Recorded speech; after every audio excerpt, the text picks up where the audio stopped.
Salut, aujourd'hui on va corriger le devoir. On commence par les exercices à la page 39. Exercice 4. Un élément appartient au groupe des métaux alcalino-terreux.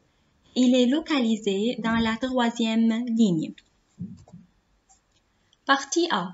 Écrire la configuration électronique de cet élément. Pour écrire la configuration électronique, on va savoir soit le nombre des électrons pour écrire la configuration.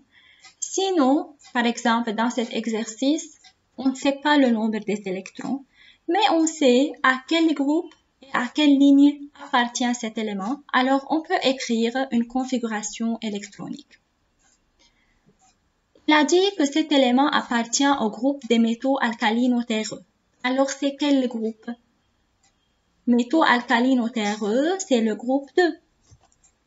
Alors, cet élément appartient au groupe des métaux alcalino-terreux, qui est le groupe 2. Alors, il présente 2 électrons de valence sur la dernière couche d'énergie.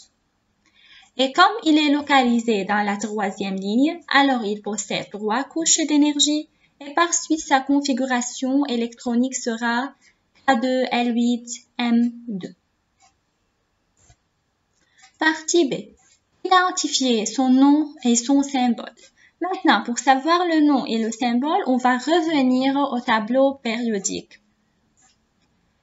Alors, on sait bien que cet élément se trouve dans le groupe 2 et la ligne 3.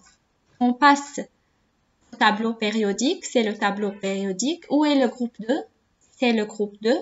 Ligne 3, c'est ligne 1. Ligne 2, ligne 3. Alors, c'est cet élément, Mg. Quel est son nom? C'est le magnésium. Et quel est son symbole? C'est Mg. Exercice 5. Un atome possède 3 électrons sur sa couche périphérique M. Que veut dire couche périphérique? C'est-à-dire la dernière couche. Déduire sa configuration électronique. Il a dit qu'il possède 3 électrons sur la dernière couche. Et la dernière couche, c'est M. Voilà.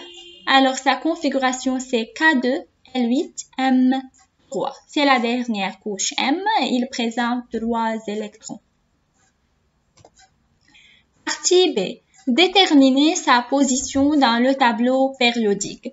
Déterminer sa position, c'est-à-dire vous allez dire dans quelle ligne et dans quel groupe se trouve cet atome. Comme cet atome possède 3 électrons sur sa couche périphérique, c'est-à-dire sur la dernière couche, alors il appartient au groupe 3. Et c'est quelle colonne? Colonne 13. Et comme il possède 3 couches d'énergie, alors il appartient à la ligne 3, c'est-à-dire période 3. Déduire son numéro atomique. On sait le nombre des électrons, on peut les additionner. 2 plus 8 plus 3, ça sera 13.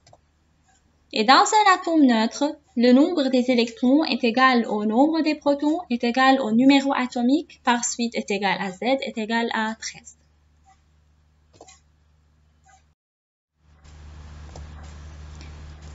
On continue, on passe à l'exercice 6. Écrire la configuration électronique des 3 premiers éléments des gaz inertes, sans revenir au tableau périodique. Alors, on va écrire la configuration de 3 gaz inertes, des 3 premiers gaz inertes, mais sans ouvrir sur le tableau périodique, sans voir le tableau périodique. Comme il a dit que ces éléments sont des gaz inertes, c'est-à-dire ils se trouvent dans le groupe 8, ou bien ils appartiennent au groupe 8. Les éléments de groupe 8 sont tout saturés. Puis il a dit les 3 premiers éléments. 3 premiers éléments, alors le premier élément se trouve dans la ligne 1, deuxième dans la ligne 2 et troisième dans la ligne 3. Alors on sait dans quelle ligne se trouvent des éléments et on sait dans quel groupe, alors on peut écrire la configuration électronique. On commence par le premier élément. Premièrement, tous les gaz inertes appartiennent au groupe 8, alors ils sont saturés. Que veut dire ils sont saturés? C'est-à-dire qu'ils contiennent ou bien qu'ils présentent le nombre maximal des électrons sur la dernière couche. Le premier gaz inerte se trouve alors dans la ligne 1. Alors il a une seule couche d'énergie. Par suite, sa configuration électronique sera une seule couche. Alors il présente seulement la première couche qui est K. Et comme il est saturé, alors K peut contenir seulement 2 électrons. Alors c'est K2. Le deuxième gaz inerte se trouve dans la ligne 2. Alors il a 2 couches d'énergie et par suite sa configuration électronique sera K2L8. Le troisième gaz inerte se trouve dans la ligne 3. Alors il a 3 couches d'énergie, A, L et M. Et bien sûr, il est saturé.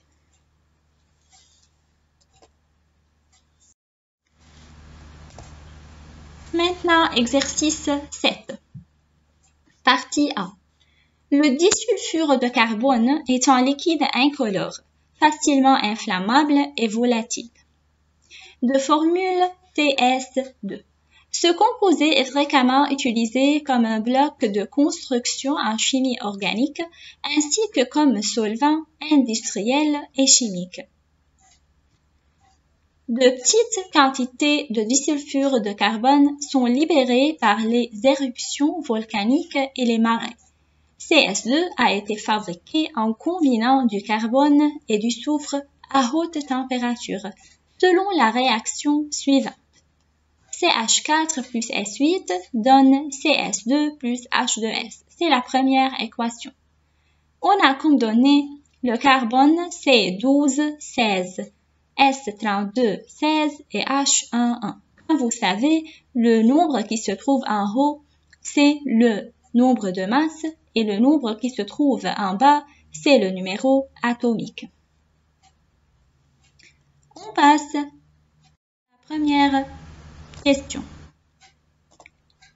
Comparer la charge nucléaire des atomes carbone et soufre. Ils ont dit que l'atome de carbone présente comme numéro atomique 6. Alors, et pour l'atome de carbone, on sait que le numéro atomique est égal au nombre des protons est égal à 6. Pour calculer la charge nucléaire, c'est Q des protons plus Q des neutrons. Mais Q de neutrons est 0. Alors, le Q des protons, c'est nombre de protons fois Q d'un proton est égal 6 fois 1 plus est égal à 6 plus. Bien sûr, Q, c'est le symbole de la charge. Pour l'atome de soufre maintenant, le numéro atomique, bien sûr, est égal au nombre des protons est égal à 16. Puisqu'on a besoin de nombre des protons, et il faut écrire comment on a trouvé ce nombre. Charge nucléaire, c'est Q des protons plus Q des neutrons. Le Q des neutrons, charge des neutrons, c'est nul. Nombre de protons fois Q d'un proton, alors c'est 16 fois 1 plus, c'est égal à 16 plus. Comme ça, on a calculé. Maintenant, on va comparer. La charge nucléaire de l'atome de carbone est 6 plus petite que celle de soufre qui est 16 plus.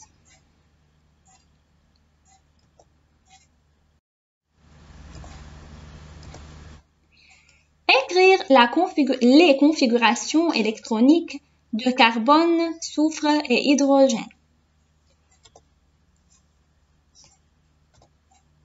Le carbone, c'est C12, 6. On n'a pas le nombre des électrons, on va le trouver. Dans un atome neutre, nombre des électrons est égal au nombre des protons est égal au numéro atomique. Alors, pour le carbone, le nombre des électrons, c'est 6, est égal au numéro atomique. La configuration électronique sera K2L4. Pour le soufre, le nombre des électrons, c'est 16, alors c'est K2L8M6. Pour l'hydrogène, c'est 1, alors c'est K1. Partie 3. Copier et compléter le tableau suivant. Voilà, c'est le tableau. On a deux éléments, carbone et hydrogène. On va trouver le groupe, la colonne, la période ou bien la ligne et les électrons de valence. On commence par le carbone. Quel est le groupe auquel appartient le carbone? Le groupe, c'est le nombre des électrons sur la dernière couche. Voilà, c'est la configuration électronique de carbone. Le carbone présente 4 électrons sur la dernière couche. Alors, il appartient au groupe 4. N'oubliez jamais d'écrire le groupe en chiffres romains. Groupe 4, alors, c'est quelle colonne? On ajoute 10. À partir de groupe 3, on va ajouter 10. Alors, c'est 4 plus 10, ça sera colonne 14. Quelle période? La période, c'est le nombre de couches. Carbone présente deux couches, K et L. Alors, il appartient à la période 2. Dernière colonne, les électrons de valence. Les électrons de valence, c'est-à-dire les électrons sur la dernière couche, c'est voilà, c'est 4. Maintenant, l'hydrogène. À quel groupe il appartient? Au groupe 1, car il a un seul électron sur la dernière couche. À quelle colonne? C'est encore 1. La période 1, car il présente une seule couche. Les électrons de valence, c'est encore 1.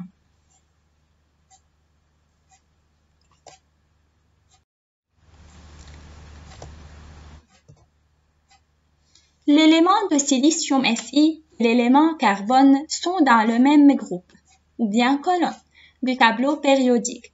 Mais le silicium est le long de la troisième période du tableau périodique.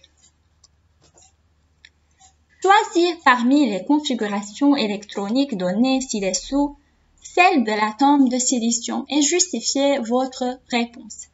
K2L8M3, K2L7M4, K2L8M4 ou bien K2L4.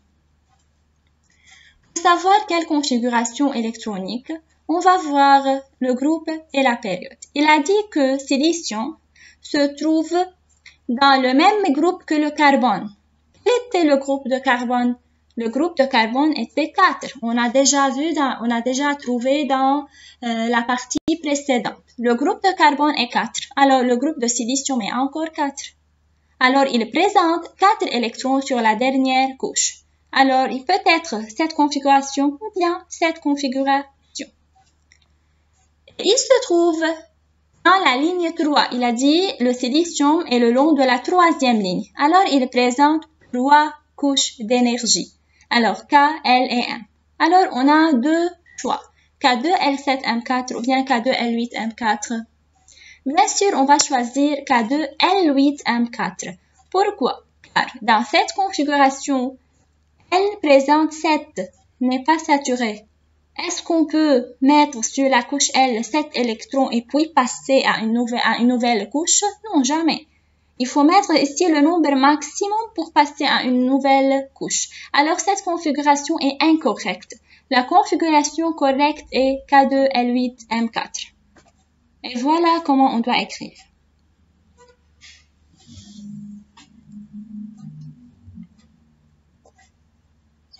Partie B. Déduire le numéro atomique de l'atome de silicium. On a le nombre des électrons, alors on peut déduire le numéro atomique. Le nombre des électrons, c'est 2 plus 8 plus 4, alors c'est 14.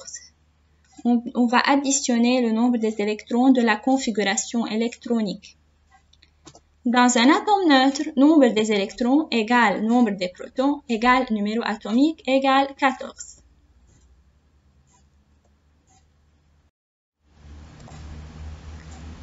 Partie B. Le tableau ci-contre montre des configurations électroniques de quelques atomes. Voilà, c'est le tableau. Partie 6. Identifier parmi les atomes donnés ceux qui appartiennent à la même période et ceux qui appartiennent au même groupe. Les atomes qui appartiennent à la même période doivent avoir le même nombre de couches. On cherche dans le tableau quel atome présente le même nombre de couches. Le magnésium présente 3 couches, et le phosphore encore 3 couches, et le chlore. Alors, ces 3 éléments appartiennent à la même période. Alors, pour répondre au verbe identifier, il faut premièrement définir il faut définir la période. La période est égale au nombre de couches d'énergie. Et comme Mg, P et Cl ont 3 couches d'énergie, alors ils appartiennent à la même période 3. Maintenant, les éléments appartenant au même groupe doivent avoir le même nombre des électrons de valence.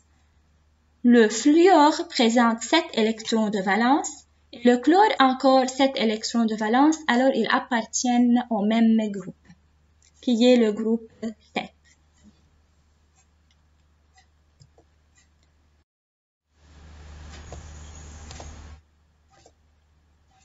Partie 7.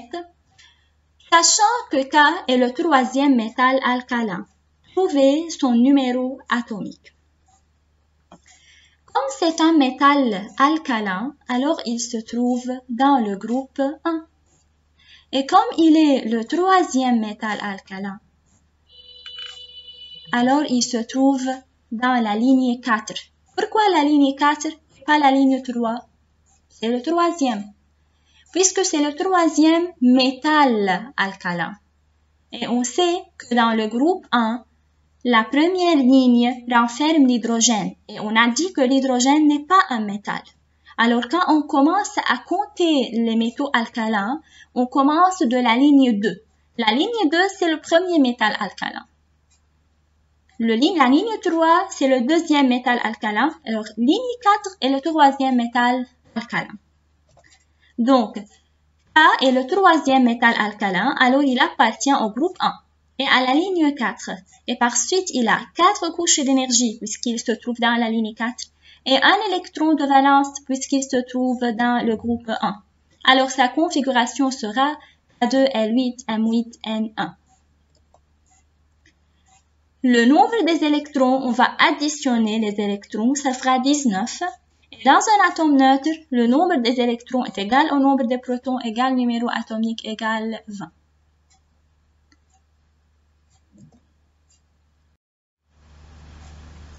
Voilà alors mes chers, on a terminé la correction du devoir.